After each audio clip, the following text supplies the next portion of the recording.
আমি এটা আজকে তৈরি করেছি বাদাম চাকলা। দেখো তোমরাও ঘরে তৈরি করতে পারবে। আর এটা তো বাচ্চারা খুব ভালো খায়।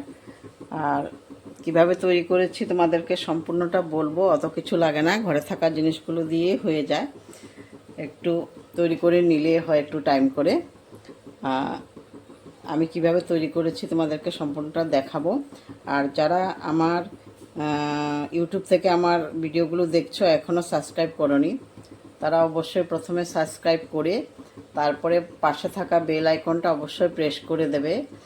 আর লাইক আর শেয়ার অবশ্যই করবে। আর ফেসবুক থেকে যারা দেখছো তারা ফলো বাটনটা প্রেস করে আমার পাশে থাকবে। তো চলো আমি কিভাবে তৈরি করেছি তোমাদেরকে সম্পূর্ণটা দেখাচ্ছি। বাদাম চাকলি বানানোর জন্য এই যে প্রথমে আমি কিছু বাদাম নিয়েছি। বাদামগুলো আমি একটু ভেজে তারপরে চামড়াগুলো থাকে উপরে, ওগুলো তুলে নিয়েছি। এগুলো তুলে নিতে হবে, না হলে হবে না। প্রথমে ভেজে তারপরে চামড়া তুলে নিতে হয়। এই যে আমি পরিষ্কার করে চামড়া তুলে পরিষ্কার করে নিয়েছি। তারপরে প্রসেসটা তোমাদেরকে দেখাচ্ছি। কিন্তু এই যে বাদাম চাকলাটা তোমার সবাই ভালোবাসে, বাচ্চারা তো খুব ভালোবাসে, আমরা বাজার থেকেও কিনে খাই। আর এখন যদি আমরা ঘরে করে খাই তো অনেক ভালো হবে। তো আমি ঘরে কিভাবে করছি তোমাদেরকে এখন দেখাচ্ছি। সম্পূর্ণটা দেখবে এবং কেউ টেনে দেখবে না, টেনে দেখলে একদম বুঝতে পারবে না। আমি একটা কড়াই বসিয়ে দিয়েছি। এখন কড়াইয়ের মধ্যে চিনি দিয়ে দেব। এটা কিন্তু গুড় দিয়ে হয় না, এটা সবসময় চিনি দিয়ে করতে হয়। আর চিনিগুলো দেব যে আমি জল ছাড়া দেব, জলের মধ্যে দিলেও হবে না, জল ছাড়া দিতে হবে। গুড় দিয়েও হবে না, আর চিনি যে দেবো চিনির মধ্যে তোমরা জলও দিতে পারবে না, এইভাবেই করতে হবে। তো চিনিগুলো আমি একটু একটু আস্তে আস্তে করে নাড়তে থাকবো, গলে যাবে, বেশি টাইম লাগবে না গলতে।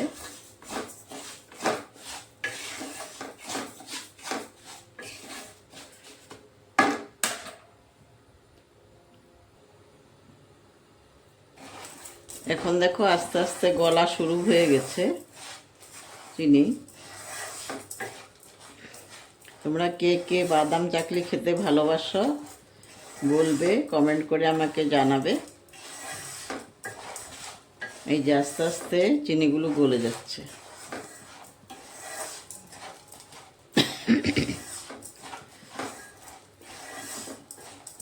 আমি যতটা পারি আমি ঘরে তৈরি করি, সবাইকে দিই। বাজার থেকে আমি কমে জিনিসপত্র আনি, যেটা হোক আমি ঘরেই তৈরি করি।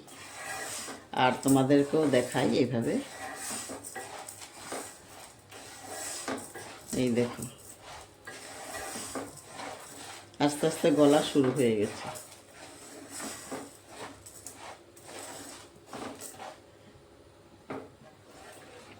গলে গেছে চিনি, আর একটু হবে, পাক হবে একটু, এখনো একটু একটু আছে। কিছু কিছু চিনি এখনো গলেনি, তো আস্তে আস্তে গলে যাচ্ছে সব। একটু টাইম লাগে, অনেকগুলো চিনি দিয়েছি না, একটু টাইম লাগে এই জন্য। আর তোমরা একদম ভুলেও গুড় দেবে না, গুড় দিলে কিন্তু হবে না।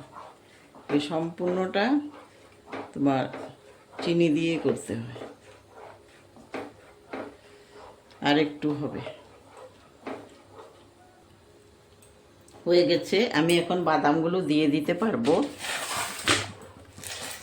এই যে হয়ে গেছে, এখন আমি আস্তে আস্তে বাদামগুলো দিয়ে দিচ্ছি এখানে। আর চুলার আঁচটা একদম একদম কমিয়ে দিয়েছি। এখন আমি একটু নেড়ে চেড়ে এগুলো সব মিশিয়ে দেবো। প্রথমে ভালো করে মিশিয়ে নিতে হবে। তোমরা একবার করে খাও, আর আমারটা কেমন হয়েছে অবশ্যই জানাবে। এই দেখো খুব সুন্দর হয়েছে। আর একটু আমি কিশমিশও দিয়ে দিচ্ছি, একটু কিশমিশও দিয়ে দিচ্ছি। কিশমিশ দিলেও ভালো লাগে এটার মধ্যে। তুমি কাজুও দিতে পারো, কাঠবাদাম দিতে পারো, খুব ভালো লাগে এগুলো দিলেও।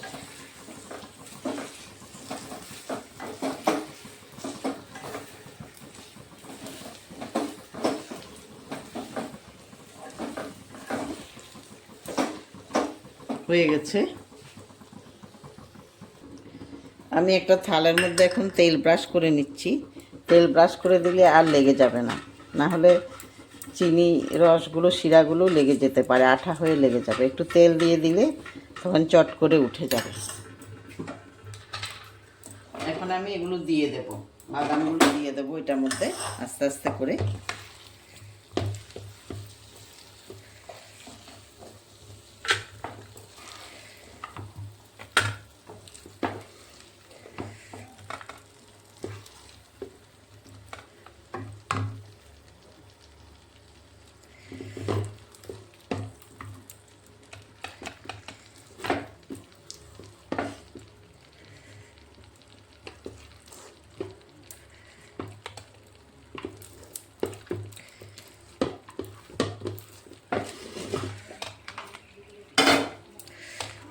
এটাকে এখন সমস্ত থালার মধ্যে আমি ছড়িয়ে দিতে হবে। আর ছড়িয়ে দেওয়ার জন্য আমি এটা দিয়ে হবে না, একটা গ্লাস দিয়ে দেব। একটা গ্লাস দিয়ে চেপে চেপে তারপর ছড়িয়ে দিতে হবে।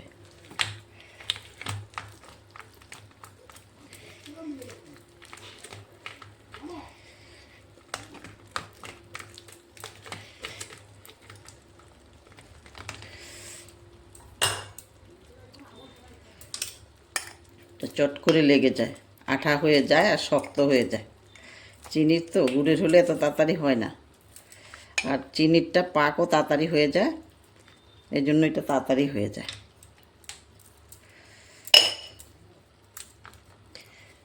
আমি একটু হাতে তেল লাগিয়ে তারপরে একটু সব থালটার মধ্যে দিয়ে দিচ্ছি, সম্পূর্ণ থালের মধ্যে।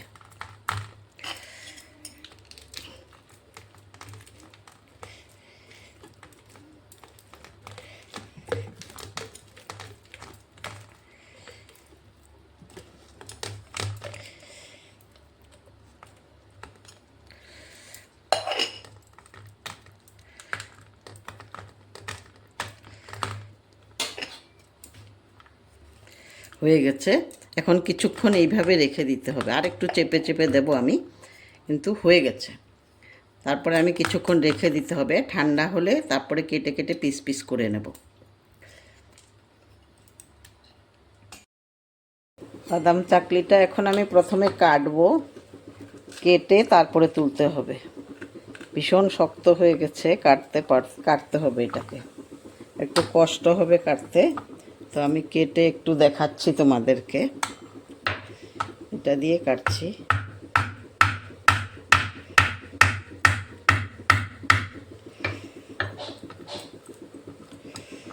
তেল দেবার পরও তো উঠছে না।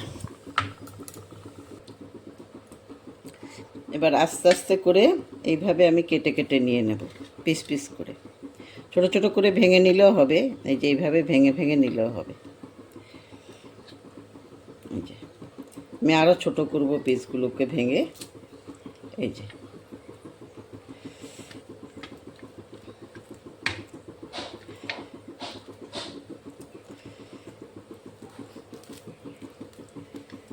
সবগুলোকে ভেঙে নিচ্ছি আমি।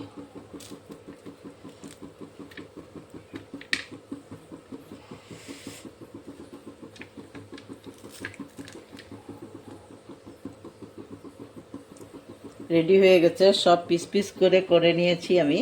দেখো তোমরা কত সুন্দর হয়েছে। তোমরা এইভাবে করে খেতে পারবে ঘরে। আর আমারটা কেমন হয়েছে অবশ্যই বলবে।